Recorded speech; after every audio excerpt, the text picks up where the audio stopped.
السلام علیکم ورحمۃ اللہ وبرکاتہ۔ الحمد للہ رب العالمین، الصلاۃ والسلام علی سید المرسلین وعلی آلہ واصحابہ اجمعین، اما بعد۔ رب اشرح لی صدری ویسر لی امری واحلل عقدۃ من لسانی یفقہوا قولی، رب زدنی علما، آمین یا رب العالمین۔ تمام تر تعریف، حمد، ثنا، کبریائی، بڑائی، بزرگی اور مجد اس خالق کائنات کے لیے لائق اور زیبا ہے جو ساری کائنات کا ایک و تنہا خالق، مالک، مربی اور منتظم ہے۔ درود و سلام ہو انبیاء اکرام پر، خصوصاً نبی مکرم رحمت للعالمین امام الانبیاء محمد صلی اللہ علیہ وسلم پر۔ اس مختصر سے درود و سلام کے بعد معزز سامعین کرام، اللہ رب العزت کا یہ بے انتہا احسان و شکر ہے کہ اس نے اپنے کلام کو سیکھنے اور سمجھنے کے لیے ہمیں ایک بار اور موقع عطا فرمایا، مجھے زندگی دی اور میں پھر آپ کے سامنے حاضر ہوں۔ یہ زندگی کیوں دیا اور اس کے پہلے کی زندگی کیوں دیا؟ اللہ رب العزت نے فرماتا ہے، الذی خلق الموت والحیات لیبلوکم ایکم احسن عملا، کہ میں نے زندگی اور موت اس لیے دی کہ میں تمہیں آزماؤں تم میں کون ہے احسن عمل کرنے والا۔ تو یہ دار فانی اور یہ دنیا فانی اور یہ زندگی جو کبھی بھی ختم ہونے والی ہے، یہ زندگی اللہ رب العزت نے ہمیں اس دنیا میں ایگزام کے لیے پیدا کیا، ہمیں آزمائش کے لیے پیدا کیا، اور مسلسل ہر روز ہماری آزمائش چل رہی ہے۔ تو اللہ رب العزت سے دعا ہے کہ جو اب زندگی ملی ہے اور جو زندگی بچی ہے، اللہ رب العزت اسے آخرت رخی زندگی جینے کی توفیق بھی عطا فرما دے۔ جس طرح تو نے زندگی دیا اس طرح اسے تیری راہ میں اور تیرے دین کی خدمت میں گزارنے کی توفیق اور رفیق عطا فرما۔ جب تک اس دنیا میں رکھ، ایمان اور اخلاص کے ساتھ عمل کرتا ہوا رکھ، اور جب اس دنیا سے خاتمہ ہو تو ایمان اور اخلاص کے ساتھ ختمہ ہو، آمین یا رب العالمین۔ ایک اور دعا کہ اللہ رب العزت جب اس دنیا سے رخصتی ہو تو اس سیٹ میں آپ سب بیٹھنے والے ہو جائیں، اس پیغام کو لوگوں تک پہنچانے والے آپ سب ہو جائیں۔ اللہ رب العزت سے دعا ہے کہ اللہ رب العزت جو کوئی بھی مجھ سے پڑھ رہا ہے وہ اسے مجھ سے بڑا عالم بنا دے، اور ہم سب کو مل کر کے اس شرک اور کفر کو ختم کرنے کی توفیق اور رفیق عطا فرما دے۔ اخلاص کے ساتھ صرف تیری رضا کے لیے ہم سب کو ایک ساتھ مل کر کے ہمیں اتفاق اور اتحاد عطا فرما کہ ہم سب مل کر کے شرک اور کفر کو، تیری نافرمانی کو اور تیری مخلوق کو، تیری بندوں تک اس پیغام کو پہنچانے کی توفیق اور رفیق عطا فرما، آمین یا رب العالمین۔ معزز سامعین، پچھلی کلاس میں انبیاء علیہ السلام کا ذکر چل رہا تھا، جس میں ایک عزیز، ایک ذلیل القدر پیغمبر حضرت موسیٰ علیہ السلام کا ذکر ہوا۔ موسیٰ علیہ السلام اور بھی دوسرے انبیاء کا ذکر کیوں ہوتا ہے قرآن کے اندر؟ ویسے بھی اگر ہم دیکھیں تو قرآن کو 3 حصوں میں تقسیم کیا جا سکتا ہے۔ پہلا حصہ توحید کا، دوسرا حصہ احکام و مسائل کا، کہ کیا کرنا ہے کیا نہیں کرنا، کیا حلال ہے کیا حرام ہے، کیا اللہ رب العزت کی مشیت ہے، کس طریقے سے جینا، یعنی احکام و مسائل۔ تیسرا واقعات، یعنی اچھے اور برے لوگوں کا انجام۔ تو انبیاء علیہ السلام کے قصے بھی اسی تیسرے حصے میں آتے ہیں۔ تو انبیاء کا ذکر، ان کے قصص کا ذکر کیوں کیا جاتا ہے؟ سورہ یوسف کی آیت نمبر 111 میں اللہ رب العزت نے فرمایا، لَقَدْ كَانَ فِي قَصَصِهِمْ عِبْرَةً لِّأُولِي الْأَلْبَابِ، کہ ان کے واقعات میں عقل والوں کے لیے یقیناً نصیحت اور عبرت ہے۔ تو انبیاء علیہ السلام کے واقعات میں ہمارے لیے یقیناً عبرت اور نصیحتیں ہیں۔ تو اس کے اندر کیا عبرتیں اور نصیحتیں ہیں؟ کہیں ایسا تو نہیں کہ ہم ایک واقعات کو سنتے ہوئے اور اس کو پڑھتے ہوئے چلے آ رہے ہیں، ہماری زندگی کے اندر بھی وہی ساری چیزیں آنا چاہیے جو انبیاء علیہ السلام کے ساتھیوں کے اندر، ان کے ساتھ ایمان لانے والوں کے اندر ہوا کرتی تھی۔ تو موسیٰ علیہ السلام کی زندگی کا ہم اگر غور کریں تو آپ کی زندگی کے 3 حصے کیے جا سکتے ہیں۔ پہلا، آپ کی زندگی کا وہ حصہ جو 40 سال پہ مبنی ہے، جو آپ فرعون کے محل میں آپ نے جو زندگی گزاری، اور اس کے بعد ایک قبطی کی آپ سے موت ہو گئی، ایک قبطی کو آپ نے مارا جس سے وہ قتل ہو گیا، ختم ہو گیا، اور پھر آپ مدین کی طرف چلے گئے۔ یہ آپ کی زندگی کا ایک حصہ تھا۔ یہاں سے دوسرے حصے کا آغاز ہوا کہ آپ وہاں پہ 30 دن 10 سال گزارے، اور جب 10 سال گزار کر کے وہاں سے لوٹے تو طور پہاڑی میں، یعنی طور پہاڑی کے اوپر اللہ رب العزت نے آپ سے خطاب کیا اور کہا کہ جاؤ بنی اسرائیل کی طرف اور جاؤ فرعون کی طرف، فرعون بنی اسرائیل پر ظلم کر رہا ہے یا فرعون ظلم کر رہا ہے۔ یہاں سے آپ کی زندگی کا دوسرا حصہ شروع ہوتا ہے۔ اللہ رب العزت نے موسیٰ علیہ السلام کو فرعون کی طرف نبی اور رسول بنا کر کے، یا بنی اسرائیل کی طرف نبی اور رسول بنا کر کے بھیجا۔ غور کریں اس واقعے کے اندر کتنی عبرتیں اور نصیحتیں ہیں۔ فرعون موسیٰ علیہ السلام اور آپ کی خاندان یعنی بنی اسرائیل کا دشمن ہے، اور صدیوں سے دشمن اور سالوں سے دشمن ہے۔ ان کے اوپر ظلم اور ستم کر رہا ہے، انہیں جانور سے بھی بدترین زندگی گزارنے پر مجبور کر دیا۔ لیکن اس کے باوجود موسیٰ علیہ السلام کو جب اللہ رب العزت نے کہا کہ جاؤ فرعون کی طرف، وہ ظلم کر رہا ہے، یعنی اس کو ظلم سے روکو تاکہ وہ اللہ کے غضب سے بچ جائے اس دنیا میں اور اس دنیا میں۔ فرعون کو دنیا اور آخرت کی تباہی اور بربادی سے بچاؤ، یہ مطلب ہوا اس کا کہ اس کو ظلم سے روکو۔ موسیٰ علیہ السلام جبکہ آپ اکیلے ہیں اور دوسری طرف مصر کا بادشاہ ہے، موسیٰ علیہ السلام کو ڈر ہے کہ وہ بات آپ کی نہیں سنے گا، تکذیب کرے گا، جھٹلائے گا۔ موسیٰ علیہ السلام کی زبان میں لکنت بھی ہے، موسیٰ علیہ السلام کے اوپر مرڈر کا کیس بھی چل رہا ہے، نہ پیسے ہیں نہ کاروبار ہے، لیکن اس کے بعد بھی انسانیت کی ایسی محبت اور فرعون کو ظلم سے روکنے کا ایسا جذبہ اور فرعون سے ایسی محبت یا فرعونیوں سے ایسی محبت جو اس دعا کے اندر جھلکتی ہے کہ موسیٰ علیہ السلام وہاں سے نکلتے ہوئے کہتے ہیں رب اشرح لی صدری ویسر لی امری واحلل عقدۃ من لسانی یفقہوا قولی۔ رب اشرح لی صدری، اے اللہ میرے دل کو کھول دے، میرے سینے کو کھول دے، میرے ڈر کو ختم کر دے، ویسر لی امری، اور میرے کام کو آسان کر دے۔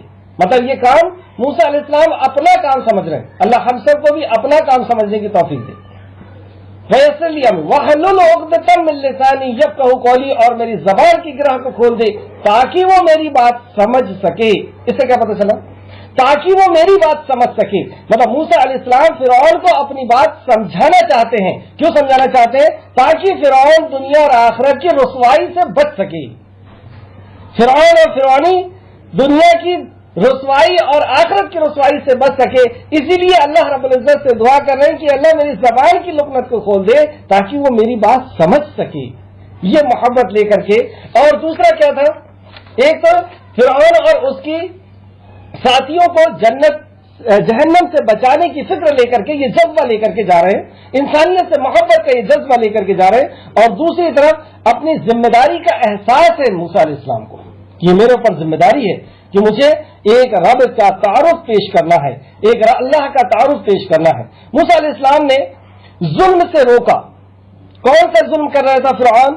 پہلا ظلم عظیم، یعنی وہ شرک کر رہا تھا، اور دوسرا ظلم کہ وہ انسانیت پر ظلم کر رہا تھا، یعنی بنی اسرائیل کو جانور سے بھی بدترین زندگی جینے پر مجبور کر دیا تھا۔ یہ دونوں ظلم سے روکنے کے لیے موسیٰ علیہ السلام پہنچے، اور کئی انداز میں، کئی اینگل سے، کئی زاویے سے موسیٰ علیہ السلام نے فرعون کو سمجھایا، کئی معجزات دکھا کر کے سمجھائے، کئی طریقوں سے سمجھایا، یہاں تک کہ فرعونی پہچان گئے حق دین کو، فرعونی پہچان گئے اللہ رب العزت کی معرفت کو، اللہ کو پہچان گئے، اللہ کے نبی کو پہچان گئے۔ اللہ رب العزت اس کا ذکر کرتا ہے سورہ اعراف آیت نمبر 134 میں کہ جب ان کے اوپر کوئی عذاب آتا تو وہ موسیٰ علیہ السلام کے پاس آتے اور کہتے کہ اے موسیٰ اپنے رب سے دعا کریے کہ وہ ہم پر سے یہ عذاب کو ہٹا لے، اور اگر آپ نے ہٹوا لیا تو ہم ایمان لے آئیں گے اور بنی اسرائیل کو تمہارے ساتھ بھیج دیں گے۔ کتنی بات پتہ چلی؟ سب سے پہلی بات یہ پتہ چلی کہ یہ جانتے تھے کہ پوری دنیا کا کوئی خالق اور مالک ہے، وہ پریشانیوں کو ڈالتا ہے۔ اسی نے ٹڈی دل کو پہنچایا، اسی نے جوؤں کو پہنچایا، اسی نے میڈک کو پہنچایا، اسی نے ہمارے پانی کو خون بنا دیا، اسی نے آندھی اور طوفان کو پہنچایا، اسی نے سانپ کو، اسی نے لاٹھی کو عصا بنایا، اسی نے یہ ساری دنیا کے نظام کو وہی چلا رہا ہے۔ تو اس لیے سب سے پہلی چیز ان کو پتا چلی کہ کوئی دنیا کا بنانے اور چلانے والا ہے، اسی کے مطابق پوری دنیا چل رہی ہے، اسی کے حساب سے ہمارے اوپر عذاب آ رہے ہیں۔ اس لیے کیا کہا کہ اے موسیٰ تم اپنے رب سے دعا کرو، وہی رب ہے، اس سے تم دعا کرو۔ دوسری بات یہ پتا چلی کہ ان کو یہ یقین تھا کہ اس پریشانی سے اگر کوئی دور کر سکتا ہے تو وہی اللہ کر سکتا ہے، وہی ہارون اور موسیٰ کا رب کر سکتا ہے، وہی ساری دنیا کا خالق اور مالک کر سکتا ہے۔ تیسری بات، انہیں یہ بھی یقین تھا کہ ہم جو ظلم کر رہے ہیں اس وجہ سے یہ ہمارے اوپر عذاب آیا ہے، اس لیے وہ کہتے ہیں کہ ہم ایمان لے آئیں گے۔ مطلب وہ یہ جانتے تھے کہ ہم موسیٰ علیہ السلام پر ایمان نہیں لا رہے ہیں، اللہ رب العزت کے وحدانیت پر ایمان نہیں لا رہے ہیں، اس وجہ سے اللہ ہم سے ناراض ہے، اور وہ یہ بھی جانتے تھے کہ اس وجہ سے ناراض ہے کیونکہ ہم بنی اسرائیل کو آزاد نہیں کر رہے، ان کے اوپر ظلم کر رہے ہیں۔ اس حد تک موسیٰ علیہ السلام نے ان کو دعوت دی کہ وہ اللہ رب العزت کو، موسیٰ علیہ السلام کو اور آخرت کی زندگی کو پہچان دیں۔ سورہ اعراف آیت نمبر 134 کے حوالے سے میں نے کہا فرعون نے بنی اسرائیل کو، لیکن اس کے باوجود اتنے سارے معجزات دیکھ لینے کے باوجود فرعون نے نافرمانی کی، تکبر کیا، تکذیب کی، جھٹلایا اور سازش کی کہ بنی اسرائیل کو قتل کر دیا جائے۔ اب یہ مٹھی بھر لوگ جو صرف تقریباً 15,000 کے آس پاس ہیں، یہ میں بتا رہا ہوں قرآن انسائکلوپیڈیا کے حوالے سے، جس کے مصنف ہیں ڈین آف حدیث مدینہ یونیورسٹی کے، مدینہ یونیورسٹی کے یہ ڈین ہے اور حدیث کے میں انہوں نے پی ایچ ڈی کی ہوئی ہے۔ ان کی کتاب قرآن کے انسائکلوپیڈیا، اس کے حوالے سے میں یہاں سے آپ کو کچھ موسیٰ علیہ السلام کی سیرت کے تعلق سے آپ کے سامنے رکھ رہا ہوں۔ تو موسیٰ علیہ السلام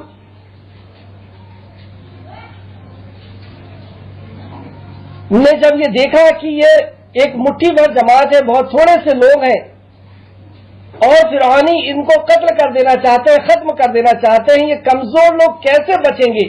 تو موسیٰ علیہ السلام نے ایک نسخہ بتایا کہ ایسے ٹائم پر اللہ رب العزت کی مدد کو ہم کس طریقے سے حاصل کر سکتے ہیں اور کیسے ظالم بادشاہ کے ظلم سے بچ سکتے ہیں۔ موسیٰ علیہ السلام نے بتایا سورہ اعراف آیت نمبر 128 کے اندر، اللہ رب العزت نے اس کو نقل کیا۔ موسیٰ علیہ السلام نے کہا کہ تم اللہ رب العزت سے مدد مانگو۔ پہلا نسخہ، اللہ سے مدد مانگو یعنی اللہ سے دعا کرو، اپنا تعلق باللہ مضبوط کرو۔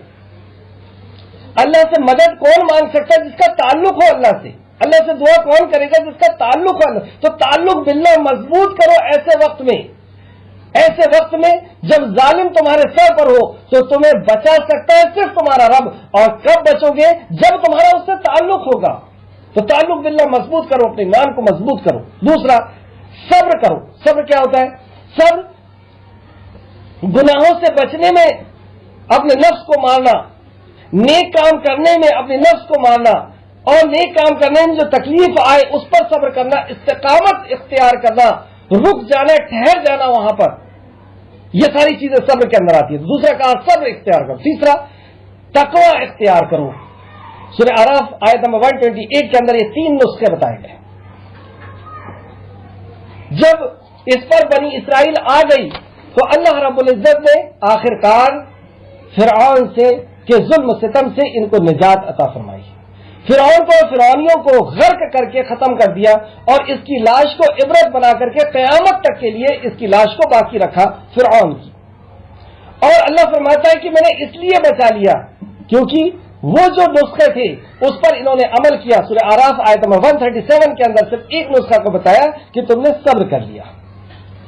اب آپ کی زندگی کا تیسرا حصہ شروع ہوتا ہے. اچھا، ایک بات بہت غور کرنے کی، موسیٰ علیہ السلام نے جب یہ نسخہ بتایا کہ یہ 3 کام تمہیں کرنا ہوگا، تعلق باللہ مضبوط یعنی اللہ سے مدد مانگنی ہوگی، صبر کرنا ہوگا اور تقوی اختیار کرنا ہوگا. اللہ رب العزت کی زمین ہے، اللہ جسے چاہے اسے وارث بناتا ہے. اللہ تمہیں وارث بنائے گا اور پھر تمہیں آزمائے گا.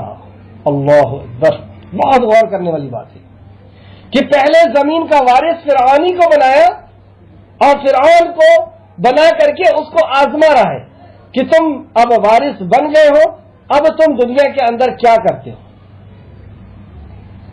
انہوں نے ظلم ستم کیا، ظلم العظیم شرک بھی کیا، انسانیت کے اوپر بھی ظلم کیا. اللہ نے صفائے ہستی سے مٹا دیا.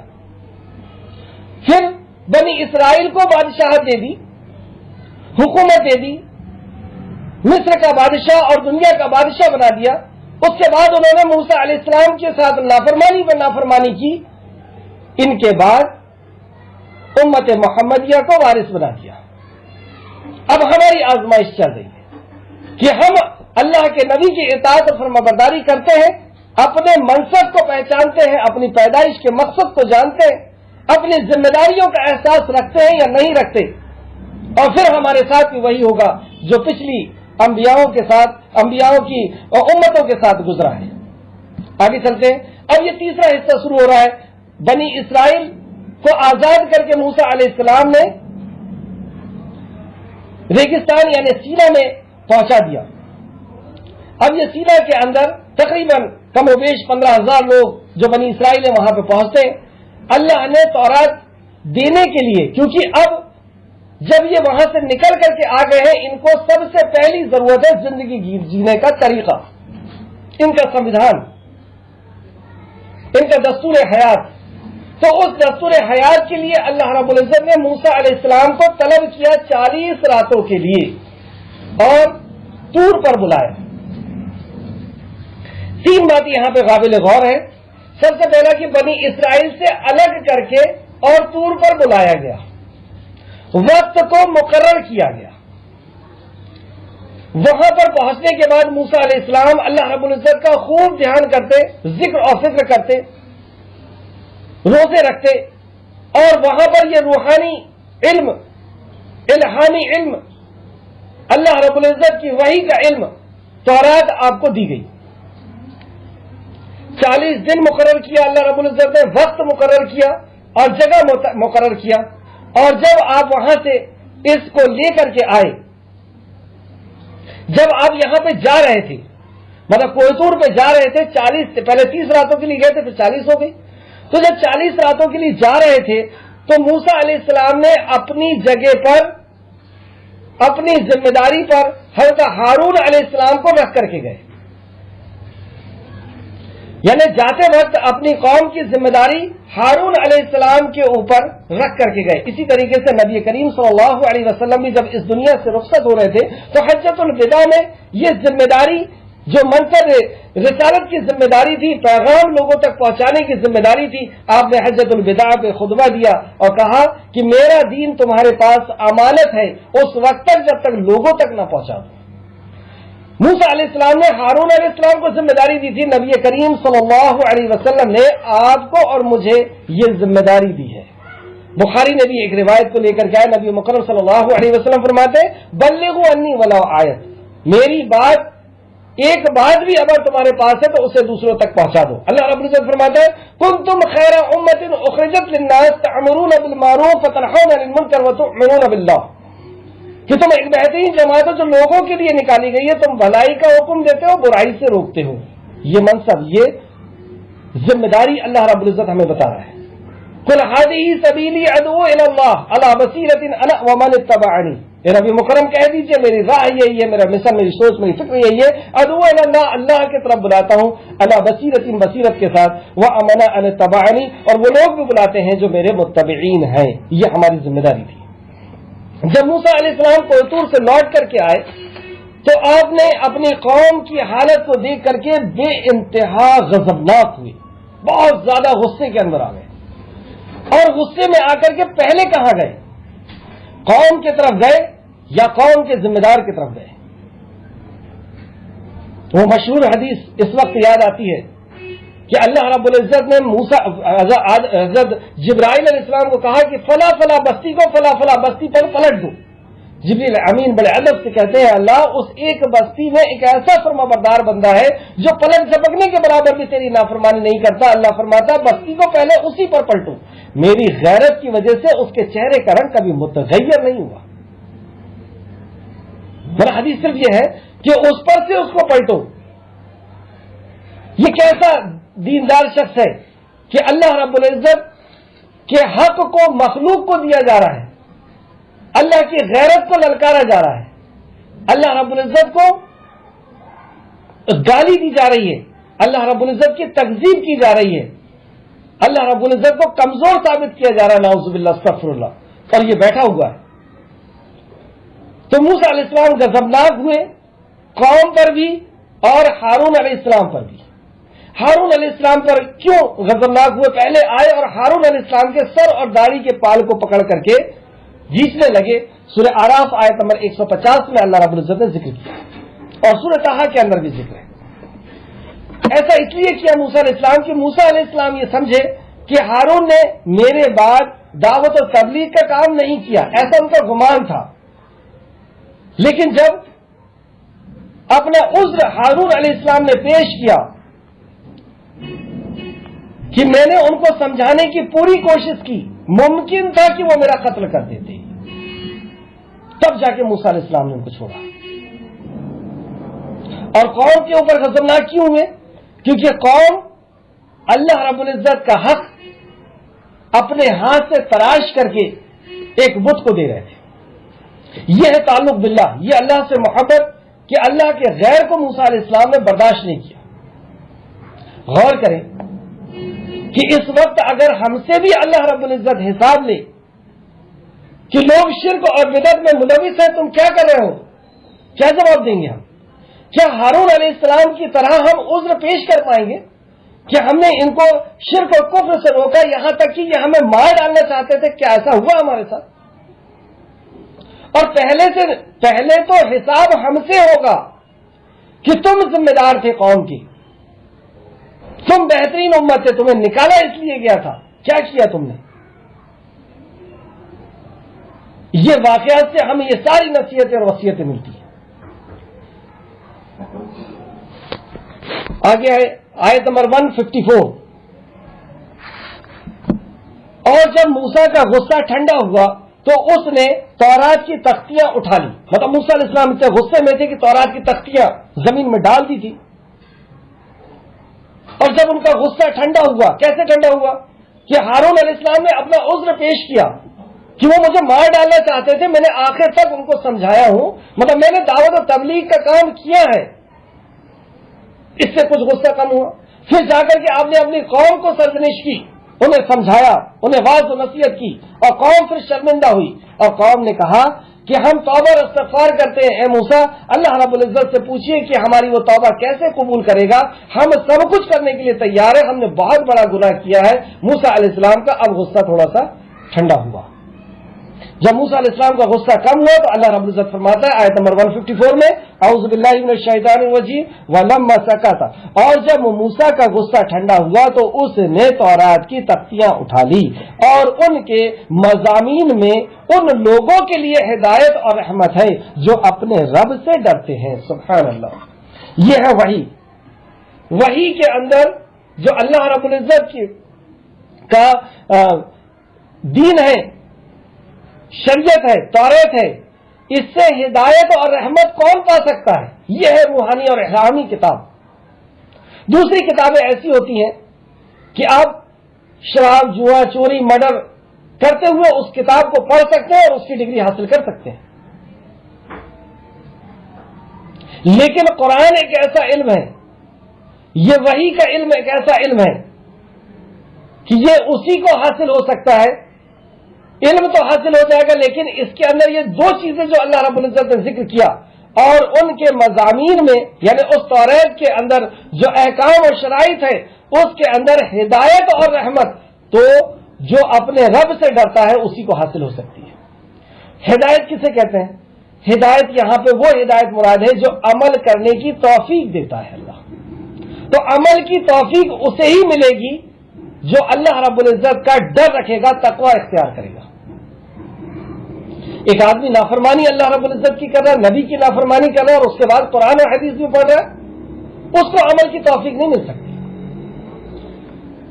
اور یہ رحمت ہے اللہ رب العزت کی خاص رحمت. یہ رحمت اور ہدایت اسے ہی نصیب ہوگی جو اللہ رب العزت کے طرف رجوع کرے گا. اللہ فرماتا ہے اور ان کے مضامین میں ان کے لیے ہدایت اور رحمت ہے جو اپنے رب سے ڈرتے ہیں. تو اللہ رب العزت ہمارے اندر اللہ رب العزت کا ڈر پیدا کر دے، اس کا تقوی اختیار کر دے. آیت نمبر 155. اور موسیٰ نے اپنی قوم میں سے 70 آدمی ہمارے مقررہ وقت کے لیے چن لیے. اللہ رب العزت نے 70 آدمیوں کو موسیٰ علیہ السلام نے اللہ کے حکم سے کوہ طور پر لے کر کے گئے. سورہ بقرہ میں بھی ہم پڑھ کر کے آ چکے ہیں. پھر جب ان کو زلزلے نے آ پکڑا تو موسیٰ نے کہا، اب یہ جو 70 آدمیوں کو چن کر کے موسیٰ علیہ السلام نے خاص لوگوں کو بنی اسرائیل میں سے لے کر کے گئے تھے کوہ طور پر کہ وہاں چلو استغفار کرنا، اللہ رب العزت سے توبہ اور استغفار کرنا ہے. تو وہاں جا کر کے انہوں نے پھر سرکشی کی. وہاں پہنچ کر کے یہ حد سے بڑھ کر کے دعا کرنے لگے اور کہتے ہیں اے اللہ تو ہمیں وہ عطا فرما جو تو نے ہم سے پہلے کسی کو نہ دیا ہو اور نہ ہمارے بعد کسی کو دے گا. تفسیر ابن کثیر جلد نمبر 2 صفحہ نمبر 693. دوسرا سورہ بقرہ آیت نمبر 55 کے اندر اللہ نے ذکر کیا، موسیٰ جب تک ہم اللہ کو سامنے نہ دیکھ لیں گے تم پر ہرگز ایمان نہیں لائیں گے. وہاں پہنچ کر کے کیا کہتے ہیں، اے موسیٰ تم اللہ سے بات کر رہے ہو، ہم سے بھی بات کراؤ، ہمیں بھی اللہ کو دکھاؤ. جب تک ہم اللہ کو نہیں دیکھیں گے ہم تم پر ایمان لانے والے نہیں ہیں. سورہ نساء کی آیت نمبر 153 میں بھی اللہ نے ذکر کیا. سورہ نساء آیت نمبر 153. تو انہیں بجلی نے آ پکڑا جس سے وہ سب مر گئے. تو موسیٰ علیہ السلام نے رونا اور اللہ سے دعا کرنا شروع کر دی اور عرض کیا کہ اے اللہ تو نے بنی اسرائیل کے بہترین لوگوں کو ہلاک کر دیا بلا قامت. اگر اچھا تو موسیٰ علیہ السلام نے اللہ رب العزت سے رونا اور دعا کرنا شروع کر دی کہ اللہ یہ 70 لوگ ہیں جنہیں میں لے کر کے آیا ہوں، میں واپس جا کر کے کیا جواب دوں گا. تو اس کا یہاں پہ اللہ رب العزت نے ذکر کیا کہ یہ 70 لوگوں کو موسیٰ علیہ السلام نے لے کے گئے تھے، لیکن وہاں پہ جا کر کے بھی انہوں نے شرکسی کی، نبی کی نافرمانی کی اور اللہ رب العزت پر ایمان لانے کے لیے شرائط کو رکھنا شروع کر دیے.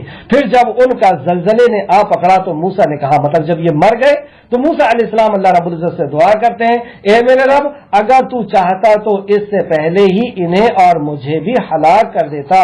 کیا تو اس کی وجہ سے ہمیں ہلاک کرتا ہے کہ ہم میں سے بیوقوفوں نے کیا، مطلب اس وجہ سے تو ہمیں ہلاک کرتا ہے کہ کچھ بیوقوفوں نے وہ عمل کیا تھا، یعنی بچڑے کو بنا کر کے اس کی عبادت کرتے تھے. تو اللہ رب العزت سے اس طریقے سے موسیٰ علیہ السلام نے دعا کی اور ان کو واپس زندہ کرنے کی دعا کی. یہ تیرے طرف سے آزمائش کے سوا کچھ نہیں، تو اسے آزمائش سے جسے چاہتا ہے گمراہ کرتا ہے اور جسے چاہتا ہے ہدایت دیتا ہے. تو دنیا کے اندر کئی قسم کی آزمائش ہمارے سامنے آتے رہتی ہیں، کبھی بچوں کی شکل میں، کبھی بیوی کی شکل میں، کبھی اپنے نفس کی شکل میں، کبھی اپنے خواہشات کی شکل میں، کبھی اپنے دوستوں، کبھی خاندان کی شکل میں، کبھی معاشرے کی شکل میں. تو یہ ساری آزمائش ہے اور اس آزمائش میں اللہ رب العزت جسے چاہتا ہے، یعنی جو اس کا حقدار ہوتا ہے، اللہ رب العزت اس کو آزمائش سے سرخرو کرتا ہے، تو وہی ہمارا کارساز ہے۔ تو اللہ موسیٰ علیہ السلام فرماتے ہیں تو ہی ہمارا کارساز ہے، مطلب اللہ تیرے علاوہ ہماری کوئی بگڑی بنانے والا، کوئی ہماری حاجت اور ضرورت کا پورا کرنے والا، کوئی ہماری دعاؤں کا سننے والا، کوئی ہماری فریاد کا سننے والا نہیں۔ اب موسیٰ کہتے ہیں تو ہی ہمارا کارساز ہے، لہذا تو ہمیں بخش دے اور ہم پر رحم فرما، تو ہی بہت بہترین بخشنے والا ہے، اور تو ہمارے لیے اس دنیا میں بھی اور آخرت میں بھی بھلائی لکھ دے۔ یہ ہے اصل دعا کہ ہم دنیا اور آخرت دونوں کی دعا مانگے، جو نبی کریم صلی اللہ علیہ وسلم نے بھی سکھایا، ربنا، کہ اس دنیا کی زندگی میں اور اس دنیا کی زندگی میں اور جہنم کی آگ سے ہمیں بچا لے۔ تو یہاں پہ موسیٰ علیہ السلام کہتے ہیں اور تو ہمارے لیے اس دنیا میں بھی اور آخرت میں بھی بھلائی لکھ دے، بے شک ہم نے تیری ہی طرف رجوع کیا ہے، مطلب ہم تیرے طرف جھکنے والے ہیں، تیرے طرف لوٹنے والے ہیں، تو ہمیں بخش دے اور ہمیں نجات عطا فرما۔ تو اللہ رب العزت نے ان 70 لوگوں کو پھر سے زندہ کیا، اور ایک کے بعد ایک زندہ ہوتے جاتے تھے اور دوسرے کو دیکھتے تھے مرا ہوا اور پھر زندہ ہوتا ہوا۔ اتنا بڑا معجزہ دیکھنے کے بعد جب یہ لوٹ کر کے آئے، پھر سرکشی کرنا انہوں نے شروع کر دی۔ آیت نمبر 156، اللہ نے کہا میں جسے چاہتا ہوں اپنا عذاب بخشتا ہوں، اور میری رحمت نے ہر چیز کو گھیر رکھا ہے۔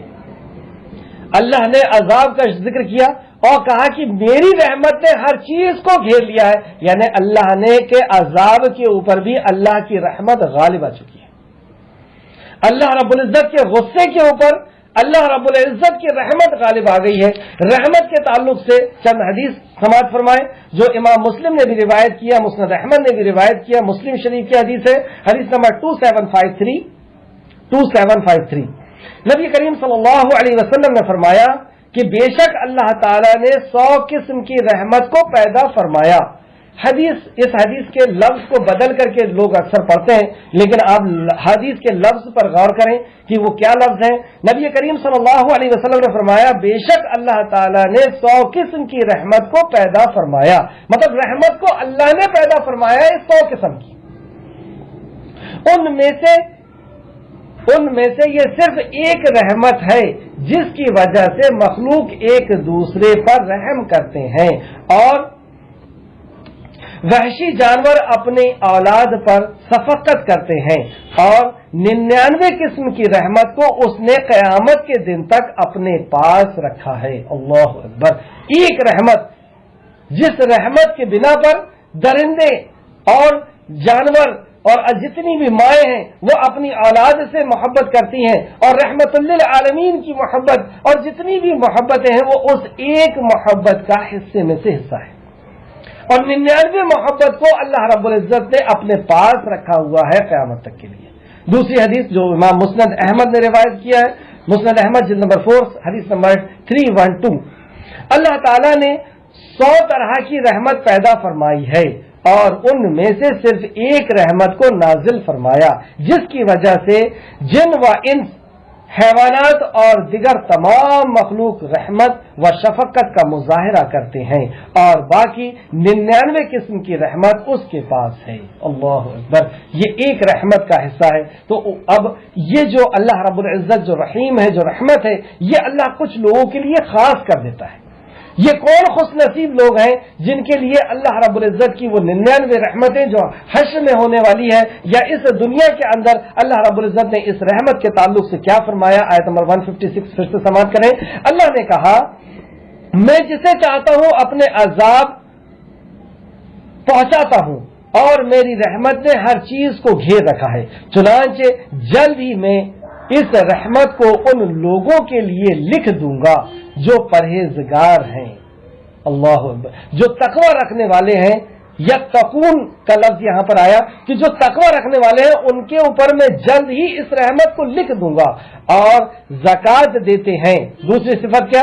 پہلا وہ تقوی رکھتے ہیں، دوسرا اللہ رب العزت کا دیا ہوا مال اللہ کے راستے میں خرچ کرتے ہیں، یعنی زکوٰۃ ادا کرتے ہیں، اور جو ہماری آیتوں پر ایمان رکھتے ہیں۔ تیسری صفت کہ وہ ہماری آیتوں پر ایمان رکھتے ہیں۔ ویسے تقوی کے اندر یہ ساری چیزیں آ جاتی ہیں، لیکن اس کے بعد بھی اللہ رب العزت نے الگ سے ذکر کیا کہ زکوٰۃ یعنی مخلوق کا حق ادا کرنا یہ کتنا ضروری ہے، تو مخلوق کا ادا کرتے ہیں اور ہماری آیتوں پر ایمان رکھتے ہیں۔ آیتوں پہ ایمان رکھنے سے مراد یہ ہے کہ آیتوں پر یقین رکھنا اور اس پر عمل کرنا، یہ دونوں چیز، عمل بھی اس کے اندر شامل ہوگا۔ اب آیت نمبر 157 جو بہت ہی جامع ترین آیت ہے آج کی ہماری اس کلاس کی، جس کے اندر دو چیزوں کو اللہ رب العزت نے لے کر کے آیا ہے۔ پہلا، نبی کریم صلی اللہ علیہ وسلم کی صفات، نبی کریم صلی اللہ علیہ وسلم کی صفات، یعنی ہم کسی کو اس کی صفات سے پہچانتے ہیں۔ تو نبی مکرم کی صفات جو تورات اور انجیل میں پہلے سے نقل کر دی گئی تھی، ان صفاتوں کو دیکھ کر کے نبی کو پہچانو۔ اور دوسری چیز اللہ نے لے کر کے آیا کہ نبی کریم صلی اللہ علیہ وسلم کے حقوق، کہ جب آپ نے ان صفات کو پہچان لیا تو اب نبی مکرم کے حقوق ادا کرنا آپ کے اوپر لازم ہو گیا۔ آیت اس طرح ہے، یعنی وہ لوگ جو اس رسول امی نبی پر ایمان لاتے ہیں جس کا ذکر اپنے ہاں تورات اور انجیل میں لکھا ہوا پاتے ہیں۔ سب سے پہلا صفت جو بیان کی گئی کہ وہ نبی امی ہے، یعنی دنیا کے اندر نبی کریم صلی اللہ علیہ وسلم کا کوئی استاد نہیں تھے، کسی یونیورسٹی، کسی کالج، کسی مدرسے میں آپ پڑھے ہوئے نہیں تھے۔ اگر ایسا ہوتا تو آگے چل کر کے وہ شخص یہ دعویٰ کرتا کہ میں نبی کریم صلی اللہ علیہ وسلم کا استاد ہوں، وہ بڑا ہو جاتا۔ اس لیے اللہ رب العزت نے نبی کریم صلی اللہ علیہ وسلم کے علم کا جو انتظام فرمایا وہ خود فرمایا کہ خود اللہ رب العزت نے نبی کریم صلی اللہ علیہ وسلم کو سکھایا، اور آپ سے بڑا بھی دنیا کے اندر کوئی عالم نہیں۔ یہ ہمارا عقیدہ کہ نبی کریم صلی اللہ علیہ وسلم سب سے بڑے عالم، کیونکہ آپ کو سکھانے والا خود اللہ رب العزت تھا۔ تو یہ صفت پہلے سے تورات کے اندر موجود تھی، انجیل کے اندر، اور جتنی بھی آسمانی کتابیں آئیں اور جتنے بھی انبیاء آئے ان سب کو نبی کریم صلی اللہ علیہ وسلم کے اوصاف بتا دیے گئے تھے۔ یہاں تک یہ کہا گیا، جو پچھلی کلاسوں میں حدیث میں بیان کیا ہوں، کہ اللہ رب العزت نے یہ کہا کہ وہ جب آخری نبی آ جائے تو تمہیں ان پر ایمان لانا ہوگا، اللہ اکبر، اور ان کی مدد کرنی ہوگی، یعنی ان کے دین کی مدد کرنی ہوگی۔ تو یہاں فرمایا، اور وہ لوگ جو رسول امی نبی پر کی پیروی کرتے ہیں جس کا ذکر وہ اپنے ہاں تورات اور انجیل میں لکھا ہوا پاتے ہیں۔ تو تورات اور انجیل میں لکھا ہوا پاتے ہیں کے تعلق سے ایک حدیث، ایک عربی مدینہ منورہ تشریف لائے کچھ دودھ والے جانوروں کو لے کر کے، اور دودھ والے جانوروں کو فروخت کرنے کے بعد وہ ارادہ کرتے ہیں کہ میں نبی کریم صلی اللہ علیہ وسلم کی خدمت میں حاضر ہوں گا۔ وہ نبی کریم صلی اللہ علیہ وسلم کی خدمت میں حاضر ہوئے۔ اس وقت نبی کریم صلی اللہ علیہ وسلم کے دائنے طرف رائٹ ہینڈ سائڈ میں حضرت ابوبکر صدیق چل رہے تھے، اور بائیں طرف عمر فاروق چل رہے تھے۔ پیچھے سے یہ بھی صحابی یہ بھی جو ہے عربی پیچھے سے ہو لیے۔ یہ سب نبی کریم صلی اللہ علیہ وسلم کا گزر ایک یہودی کے گھر کے سامنے ہوا۔ یہودی اس وقت تورات کو کھولے ہوئے تھا، تورات پڑھ رہا تھا، اور اس کے سامنے ایک نوجوان خوبصورت لڑکا زندگی اور موت کی کشمکش میں جی رہا تھا۔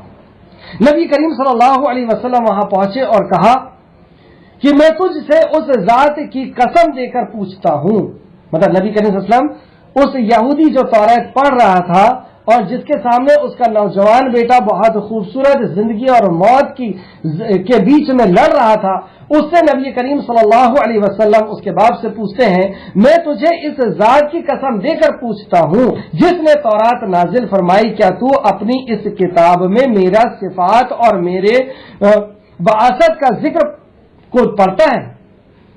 وہ نفی میں انکار کرتا ہے، وہ اپنے چہرے سے ہلا کر کے کہتا ہے کہ نہیں، میں اس میں نہیں پڑھتا۔ ترنت وہ بچہ جو نوجوان لڑکا تھا جو زندگی اور موت کی بیچ میں جھول رہا تھا، وہ کہتا ہے، اس ذات کی قسم جس نے تورات کو نازل فرمائی، ہم نے اپنی کتاب میں آپ کے اوصاف اور آپ کی بعثت کا ذکر کو موجود پاتے ہیں، اور میں یہ گواہی دیتا ہوں کہ اللہ کے سوا کوئی معبود نہیں، اور اس بات کی بھی گواہی دیتا ہوں کہ آپ اللہ کے رسول ہیں۔ یہ کہہ کر کے اور اس نوجوان کا انتقال ہو جاتا ہے۔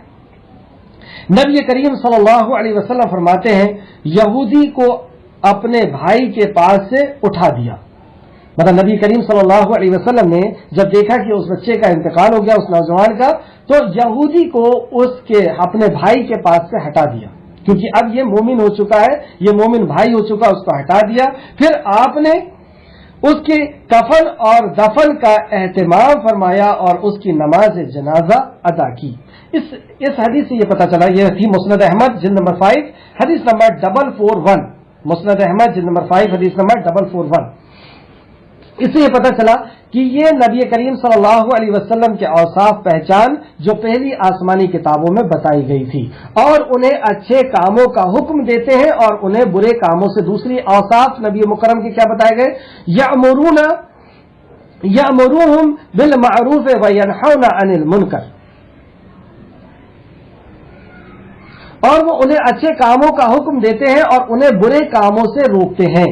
یہ بھی نبی کریم صلی اللہ علیہ وسلم کی صفت، یہ آپ کے اوصاف بتائے گئے۔ اور وہ ان کے لیے پاکیزہ چیزیں حلال کرتے ہیں اور ان پر ناپاک چیزوں کو حرام کرتے ہیں۔ کیا کھانا ہے، کیا نہیں کھانا، کیا پینا ہے، کیا نہیں پینا، کیا پہننا ہے، کیا نہیں پہننا، کس طریقے سے زندگی گزارنا ہے، کیا حلال ہے، کیا حرام ہے، یہ سب کی نشاندہی کرتے ہیں۔ تیسرا اوصاف۔ چوتھا، اور ان پر اس کہ بوجھ کو وہ توق اتارتے ہیں جو ان پر ہیں، جو بوجھ انہوں نے خود اپنی زندگی گزارنے کے طریقے میں اختیار کر لیے ہیں، جو تورات اور انجیل میں نہیں تھے، خود اپنے طور پر ایسے رسم و رواج بنا لیے ہیں جس کو جینا ان کے لیے مشکل ہو گیا ہے، اس توق کو اتارتے ہیں۔ جیسے ہم نے بھی ایسے بہت ساری چیزیں خود ایجاد کر لی ہے اور اپنے دین کو ہم نے مشکل بنا لیا ہے، اپنے زندگی گزارنے کے طریقے کو ہم نے مشکل بنا لیا ہے۔ جیسے آپ ایک حدیث دیکھ سکتے ہیں، بخاری شریف حدیث نمبر 3038، مسلم شریف حدیث نمبر 1733، مسلم شریف حدیث نمبر 1733۔ آپ نے حضرت معاذ اور ابو موسیٰ اشعری، مطلب نبی کریم صلی اللہ علیہ وسلم نے اپنے دو قیمتی صحابی حضرت معاذ رضی اللہ عنہ اور حضرت ابو موسیٰ اشعری رضی اللہ عنہ کو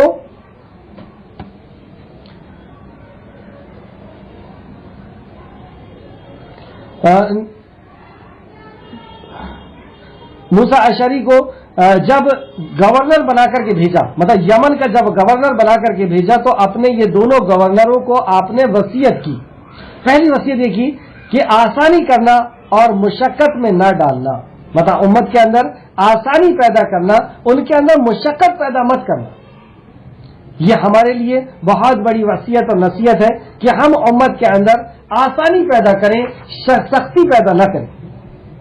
لیکن ہم دیکھتے ہیں کہ معاشرے کے اندر ہم نے خود اپنی زندگی گزارنے کے طریقے میں بہت ساری سختیاں خود کر لی۔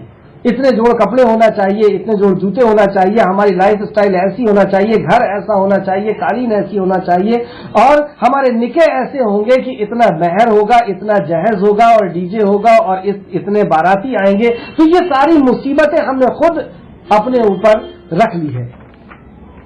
اس کے لیے نبی مکرم نے منع کیا، اور اس آیت میں یہ بتایا گیا کہ یہ تمہارے اوپر سے بوجھ کو اتارتے ہیں۔ اگر ہم واقعی غور کریں دین کے اندر تو پوری زندگی گزارنے کا طریقہ اتنا آسان اللہ رب العزت نے نازل کیا، نبی مکرم نے بتایا ہے کہ جس کے اوپر اگر ہم زندگی گزاریں تو ہمیں کوئی بھی پریشانی اور مصیبت انشاءاللہ تعالی نہیں آئے گی۔ تو یہاں پہ جب حضرت موسیٰ اشعری کو اور معاذ کو رضی اللہ عنہ کو یمن کا گورنر بنا کر کے بھیجا تو پہلی نصیحت کی کہ آسانی کرنا اور مشقت میں نہ ڈالنا۔ دوسرا، خوشخبری سنانا اور نفرت نہ دلانا، خوشخبریاں سنانا اور نفرت نہ دلانا۔ اور تیسرا، اتفاق اور اتحاد سے رہنا اور اختلاف نہ کرنا، اتحاد اور اتفاق کا درس دیا۔ یہ ہم اس پہ غور کریں تو ہم خود پائیں گے کہ آج امت محمدیہ کہاں پر ہے۔ بہرحال واپس آئیں قرآن کے اندر، آیت نمبر 157، اور ان پر اس کے بوجھ اور وہ توق اتارتے ہیں جو ان پر تھے، مطلب جو یہ بنی اسرائیل نے یا یہودی اور نصرانیوں نے یا دنیا والوں نے اپنے رسم و رواج کے جو بوجھ ڈال لیے تھے، یہ ان کو اتار کر کے صحیح اور سچا دین، آسان دین انہیں بتاتے ہیں۔ چنانچہ جو لوگ، اب اس کے بعد یہ اوصاف بتائے گئے یہ پہچان اللہ کے نبی کی بتائی گئی. اب جب پہچان دیکھ کر کے پہچان لیے ہم نے آخری نبی کریم محمد صلی اللہ علیہ وسلم کو, تو اب ہمارے اوپر آپ کے کچھ حقوق عائد ہوتے ہیں, جو ان آیتوں میں کچھ حقوق بیان فرمایا اللہ نے, اور ان حقوق کے بعد اللہ فرماتا ہے اولئک ہم المفلحون, بس یہی لوگ ہیں جو مفلح ہونے والے ہیں, جو کامیاب ہونے والے ہیں. تو اگر ہم دنیا اور آخرت کی زندگی میں کامیاب ہونا چاہتے ہیں تو یہ شرائط اللہ رب العزت نے لگا دی کہ یہ نبی مکرم کی اوصاف ہیں, ان کو پہچانو اور پھر نبی مکرم پر کا کہ حقوق ادا کرو. اس کے حقوق میں سب سے پہلا حق کیا ہے؟ والذین آمنوا بہ, بس تم ان پر ایمان لاؤ. مطلب نبی کریم صلی اللہ علیہ وسلم پر ایمان لانا. ایمان لانے سے کیا مراد ہے وہ خود اس کی تفسیر خود قرآن آگے کرتا ہے. آگے اللہ فرماتا ہے وَعَزَّرُوهُ, اور انہوں نے اس کی تعظیم کی. وَعَزَّرُوهُ یعنی ان کی تعظیم کرو. پہلا ایمان لاؤ کہ اللہ کے نبی ہیں, اللہ کے بندے ہیں, اللہ کے رسول ہیں. ہماری زندگی کا ہر طریقہ, ہماری زندگی کا ہر عقائد اور ہر مسائل وہی ہوں گے جو نبی کریم صلی اللہ علیہ وسلم نے ہمیں دیا ہے. اور اس کا مطلب اور اس کو کلیئر اور اس کو ایکسپلین کیا اور اس کی تفسیر اللہ رب العزت آگے کرتا ہے وَعَزَّرُوهُ, کہ وہ تم ان کی تعظیم کرو. تعظیم کے اندر تین چیز شامل ہوتی ہے. سب سے پہلی تعظیم کے اندر اطاعت ہوتی ہے, دوسرا محبت ہوتی ہے, تیسرا عزت ہوتی ہے. ہم کسی کی تعظیم کرتے ہیں لیکن اطاعت نہیں کرتے تو کیا یہ تعظیم کہلائے گی؟ ہم کسی کی تعظیم کرتے ہیں لیکن اس سے محبت نہیں کرتے تو کیا یہ تعظیم کہلائے گی؟ ہم کسی کی تعظیم کرتے ہیں لیکن ان کی عزت نہیں کرتے تو کیا یہ تعظیم کہلائے گی؟ تو تعظیم اگر کہا گیا یعنی وَعَزَّرُوهُ, تو اس کے اندر یہ تین معنی ویسے ہی آ گئے. سب سے پہلا کہ ہمیں اطاعت کرنا ہوگا. اللہ رب العزت نے نبی مکرم کی اطاعت کے تعلق سے فرمایا سورہ نمبر 4 سورہ نساء آیت نمبر 65 کے اندر کہ قسم ہے تیرے پروردگار کی, کوئی شخص اس وقت تک مومن نہیں ہو سکتا. جیسے یہاں کہا نا کہ تم سب سے پہلے فالذین آمنوا بہ, کہ تم ان پر ایمان لاؤ. تو نبی پر ایمان لانے والا, اللہ پر ایمان لانے والا اس وقت تک نہیں ہو سکتا. اور اس خبر کو دینے کے لیے خالق کائنات نے اپنی ذات کی قسم کھائی کہ قسم ہے تیرے پروردگار کی, کوئی شخص اس وقت تک مومن نہیں ہو سکتا جب تک اپنے تمام آپس کے اختلاف میں نبی کریم صلی اللہ علیہ وسلم کو منصف نہ بنا لے, آپ کو فیصلے کو نہ مان لے, آپ کی بات کو نہ مان لے, اس وقت تک وہ مومن نہیں ہو سکتا. اور نبی کی اطاعت اور فرمانبرداری کے تعلق سے کئی جگہ اللہ رب العزت نے فرمایا, تقریباً 30 آیتیں ہیں جس میں اللہ رب العزت نے فرمایا اطیعوا اللہ واطیعوا الرسول, اللہ کی اطاعت کرو, اللہ کے نبی کی اطاعت کرو. اور ایک جگہ فرماتا ہے اللہ رب العزت اطیعوا اللہ واطیعوا الرسول ولا تبطلوا اعمالکم, کہ اپنے عمل کو برباد مت کرو. اگر نبی مکرم کی اطاعت اور فرمانبرداری نہیں تو ہمارے عمل کو بھی اللہ رب العزت قبول نہیں کرے گا. تو سب سے پہلی چیز کی اطاعت کریں گے. پھر دوسرا محبت. بخاری شریف, امام بخاری نے ایک حدیث کو لے کر کے ہے جس کے راوی عمر فاروق ہے. عمر فاروق کو نبی کریم رضی اللہ عنہ کو نبی کریم صلی اللہ علیہ وسلم نے کہا کہ کوئی شخص اس وقت تک مومن نہیں ہو سکتا جب تک میں اس کے نزدیک اس کے باپ, اس کی اولاد اور دنیا کی ہر چیز سے زیادہ محبوب نہ ہو جاؤں. تو جب تک, پھر عمر فاروق نے کہا تھا کہ اب میں اس بات کی گواہی دیتا ہوں کہ آپ میری جان سے بھی زیادہ محبوب ہیں. تب نبی مکرم نے کہا تھا کہ اب بات بنی. اس حدیث سے یہ پتا چلا کہ ہم دنیا کی ہر چیز سے زیادہ جب تک محمد صلی اللہ علیہ وسلم سے محبت نہیں کریں گے تب تک ہم ایمان والے نہیں ہو سکتے. اور اس تعلق سے بہت ساری اور بھی احادیث اور قرآن کی آیتیں ہیں. وقت کی قلت کی وجہ سے میں آگے چلتا ہوں. تیسرا عزت کا یہاں تک فرمایا کہ قرآن میں ایک آیت نازل فرمائی اللہ رب العزت نے کہ اگر تمہاری آواز میری نبی کی آواز سے اونچی ہو گئی, مطلب جیسے ہم دو لوگ بات کر رہے ہیں, ایک کا ساؤنڈ دوسرے کے ساؤنڈ سے بڑھ گیا, اس طریقے سے اللہ فرماتا ہے کہ نبی کی آواز سے اگر تمہاری آواز اونچی ہو گئی تو تمہارے اعمال برباد ہو جائیں گے اور تمہیں پتہ بھی نہیں چلے گا. تو نبی کی آواز سے اونچی آواز اللہ برداشت نہیں کرتا. تو نبی مکرم صلی اللہ علیہ وسلم کی اطاعت اور نبی کے حکم کے اوپر حکم کو اللہ رب العزت کیسے برداشت کرے گا؟ تو اللہ رب العزت سے دعا ہے کہ اللہ رب العزت نبی مکرم کے حقوق کو ادا کرنے کی ہمیں توفیق اور رفیق عطا فرمائے. تو دوسرا حق کیا بتایا گیا؟ پہلا حق کہ ایمان لائیں گے, فالذین آمنوا بہ, کہ بس تم اس پہ ایمان لاؤ. اور ایمان کیا ہے؟ وعزروہ, کہ ان کی تعظیم کرو. تعظیم کرو یعنی اطاعت کرو, محبت کرو اور عزت کرو. ونصروہ, اور اس کے بعد اس کی مدد کرو. اگر آپ غور کریں سورہ عصر کے جیسی آیت ہے, والعصر ان الانسان لفی خسر، کہ سارا انسان گھاٹے اور خسارے میں، وہ لوگ بچیں گے الا الذین آمنوا، جو ایمان لائیں گے. تو یہاں پہ ایمان کا بات ہے. وعملوا الصالحات وعزروہ، کہ ان کی اطاعت کریں گے، یہی تو عمل ہے. اور پھر اس کے بعد ونصروہ، والعصر ان الانسان لفی خسر الا الذین آمنوا وعملوا الصالحات وتواصوا بالحق، حق بات کی وصیت اور نصیحت کرتے رہیں گے. یہاں فرمایا ونصروہ، اور وہ جو اور اس کی مدد کریں گے. اور نبی کریم صلی اللہ علیہ وسلم کی مدد کیا ہے؟ آپ کے دین کی مدد، آپ کے مشن کی مدد، آپ کی فکر کی مدد، کہ یہ توحید کا پیغام دنیا کے ایک ایک گھر تک، ایک ایک انسان تک پہنچائے، ایک ایک انسان جہنم کی آگ سے بچنے والا ہو جائے، ایک ایک انسان اللہ رب العزت کے سامنے جواب دہی کے لائق ہو جائے، جواب دہی کے تیار ہو جائے. یہ اس کوشش اور اس مشن اور اس فکر کو لوگوں کو دنیا اور آخرت میں تباہ اور برباد ہو جانے سے بچانے کی فکر، اس کی تعلق سے فرمایا وَنَصَرُوهُ، اور اس کی مدد کرو. پہلا ایمان لائیں، دوسرا تعظیم کریں، تعظیم کے اندر 3 چیز آ گئی، اور تیسرا کہ ان کے دین کی مدد کریں. اور اس کے بعد اللہ فرماتا ہے وَاتَّبَعُوا نُورَ الَّذِي أُنزِلَ مَعَهُ، اور اس نور کی ہدایت کی پیروی کریں جو اس پر نازل کیا گیا. یعنی نبی کریم صلی اللہ علیہ وسلم پہ جو قرآن نازل ہوا ہے، جو حدیث نازل ہوئی ہے، جو وحی نازل ہوئی ہے، اس وحی کی اتباع کرو. یہ حق نبی کریم صلی اللہ علیہ وسلم کو بتایا جا رہا ہے کہ جو دین لے کر کے آئے ہیں اس دین کی اطاعت کرنا، یہ بھی نبی مکرم کا حق ہے. اور پھر اس کے بعد وہ جب یہ اطاعت کر لیں گے اس دین کی، جس دین کو نبی کریم صلی اللہ علیہ وسلم لے کر کے آئے ہیں، تو والعصر میں بھی آخری میں فرمایا کہ یہ لوگ کامیاب ہوں گے. اور یہاں پہ بھی اللہ نے فرمایا اولئک ہم المفلحون، یہ لوگ ہیں جو فلاح پانے والے ہیں، مفلح ہونے والے ہیں. تو اگر ہمیں مفلح ہونا ہے تو ان سارے اصول کو دنیا اور آخرت میں کامیاب ہونا ہے، تو ان اصولوں کو ہمیں سمجھنا ہوگا. اللہ سے دعا ہے کہ اللہ رب العزت ہمیں اسے سمجھنے اور اس پر عمل کرنے کی توفیق و رفیق عطا فرمائے. آیت نمبر 158. آمین. کہہ دیجئے اے لوگوں، بے شک میں تم سب کے طرف اللہ کا رسول ہیں. عالمگیر نبوت کا اعلان. اور جہاں پر بھی یہ اس طریقے سے آیت آئے جس کے اندر یہ آئے قل یا ایھا الناس، اے نبی کہہ دیجئے یا ایھا الناس، ناس کا لفظ جہاں پر بھی آتا ہے لوگوں، ناس کا مطلب ہوتا ہے لوگوں. ایسی آیتوں کو آپ الگ کر لیجئے، اور ان آیتوں کو جب آپ اپنے ہم وطن کے سامنے پڑھیں گے تو آپ محسوس کریں گے کہ واقعی اللہ رب العزت نے ان لوگوں کو ہی خطاب کیا ہے، عام لوگوں کو ہی خطاب کیا ہے، اور ان کو سن کر کے بہت اچھا لگے گا.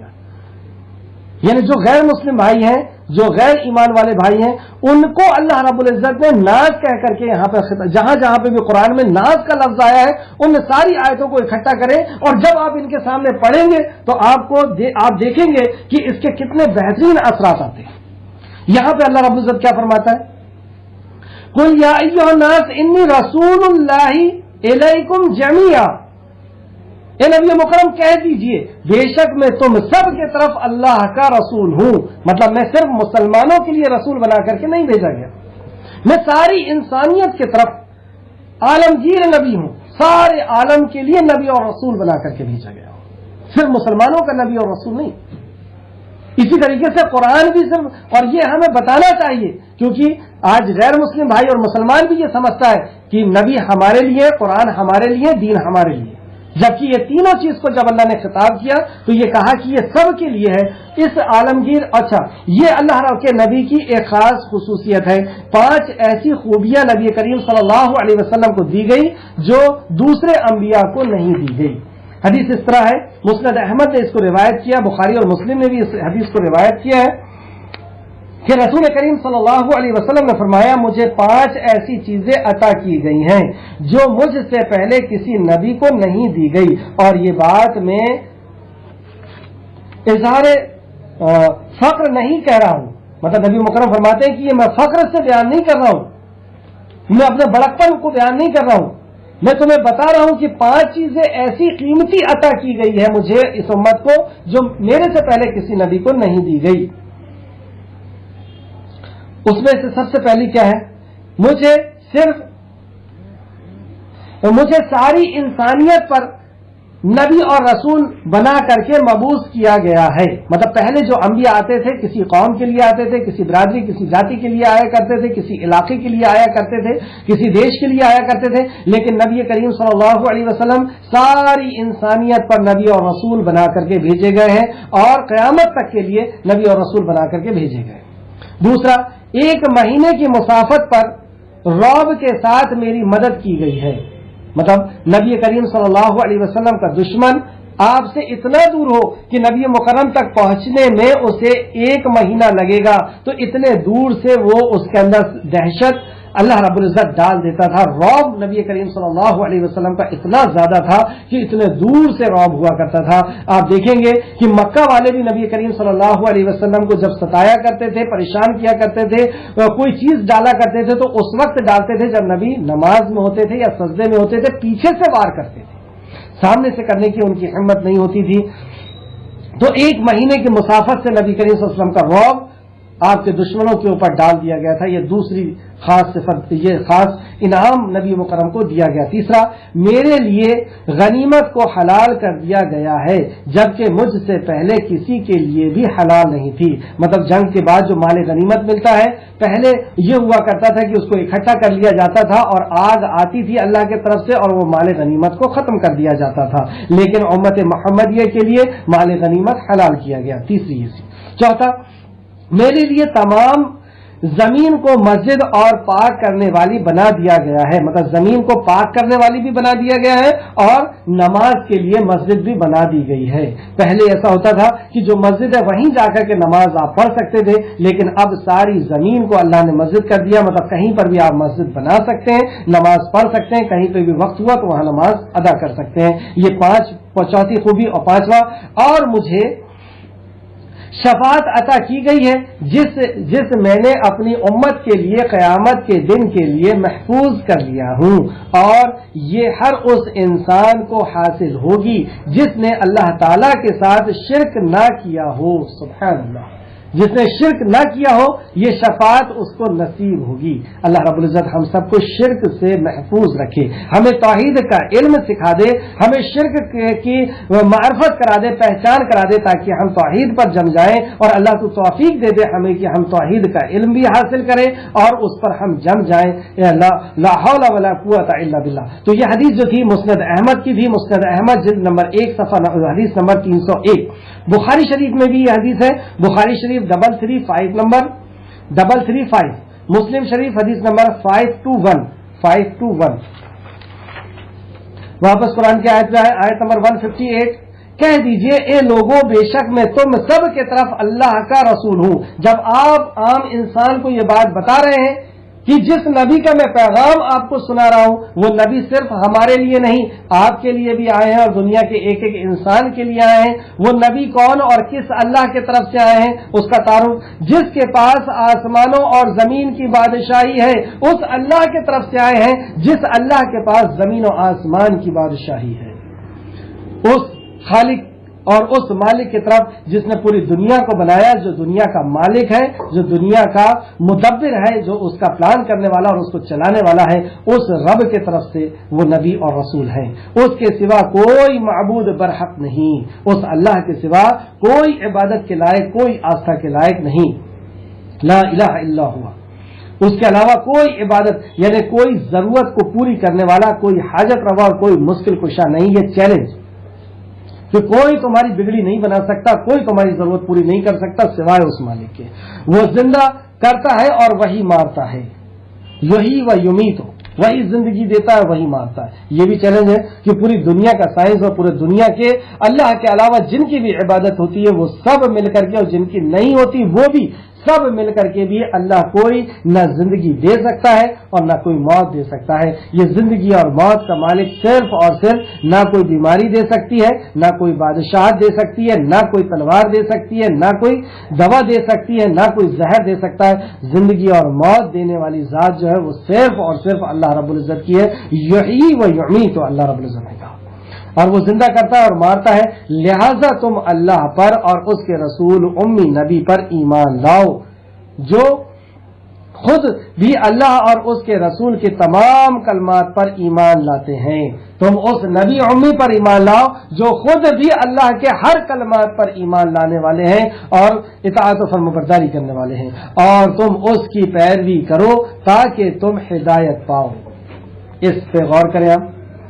ہم وطن بھائی کو یہ پیغام سنا رہے ہیں کہ نبی جو ہے وہ ساری عالمگیر کے لیے تمہارے لیے بھی نبی ہے. اور نبی کون ہے؟ کس کے نبی ہیں؟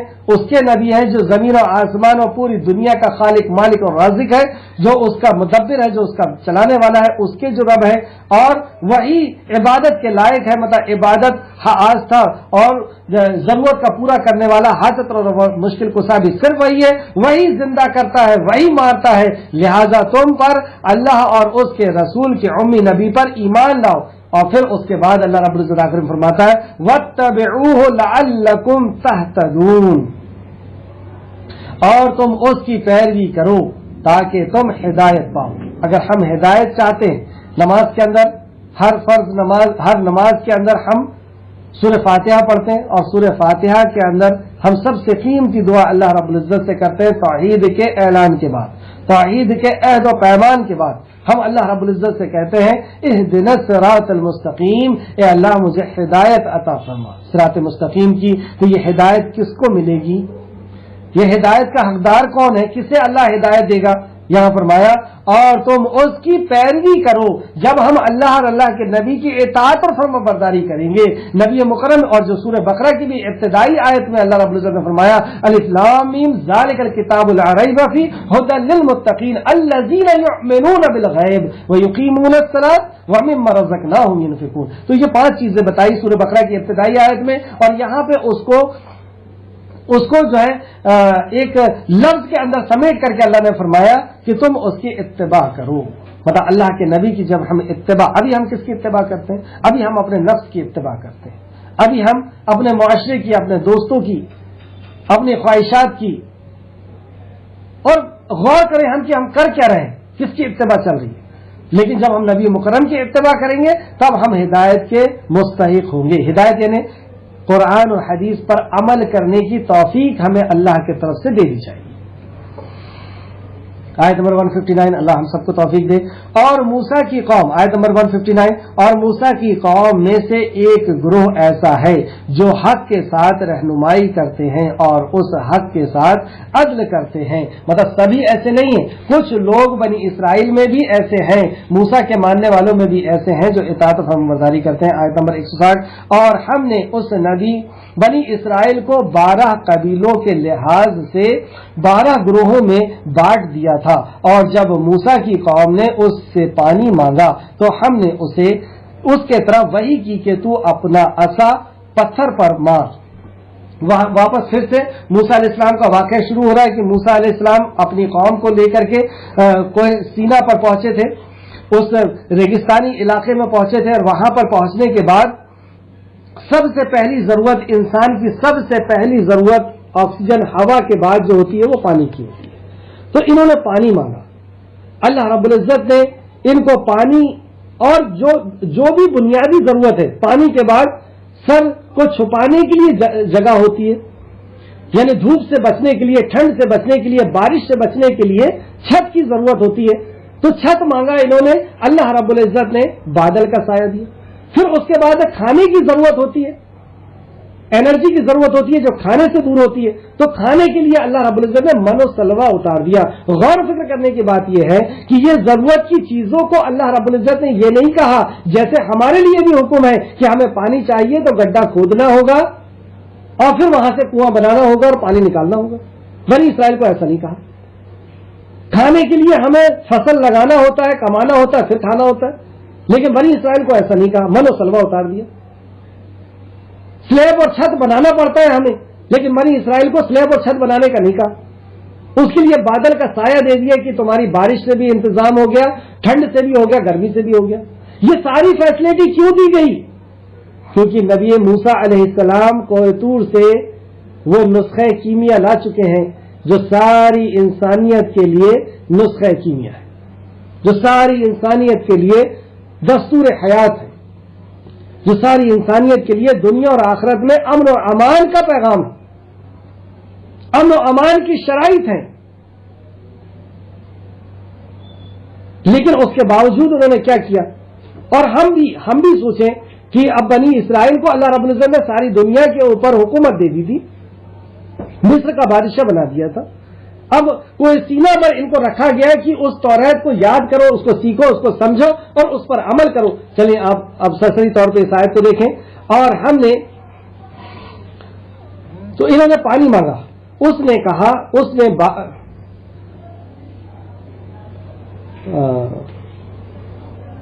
اور ہم نے ان بنی اسرائیل کو 12 قبیلوں کے لحاظ سے 12 گروہوں میں بانٹ دیا تھا، اور جب موسیٰ کی قوم نے اس سے پانی مانگا تو ہم نے ان سے کہا،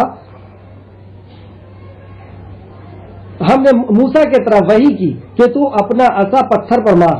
پتہ یہ چلا کہ وحی اللہ نے کیا، اس کے بعد موسیٰ علیہ السلام نے مارا، یعنی موسیٰ علیہ السلام اپنے طور پر کوئی معجزے نہیں دکھا سکتے اور کوئی نبی نہیں دکھا سکتے، اللہ کے حکم سے معجزے نازل ہوتے ہیں۔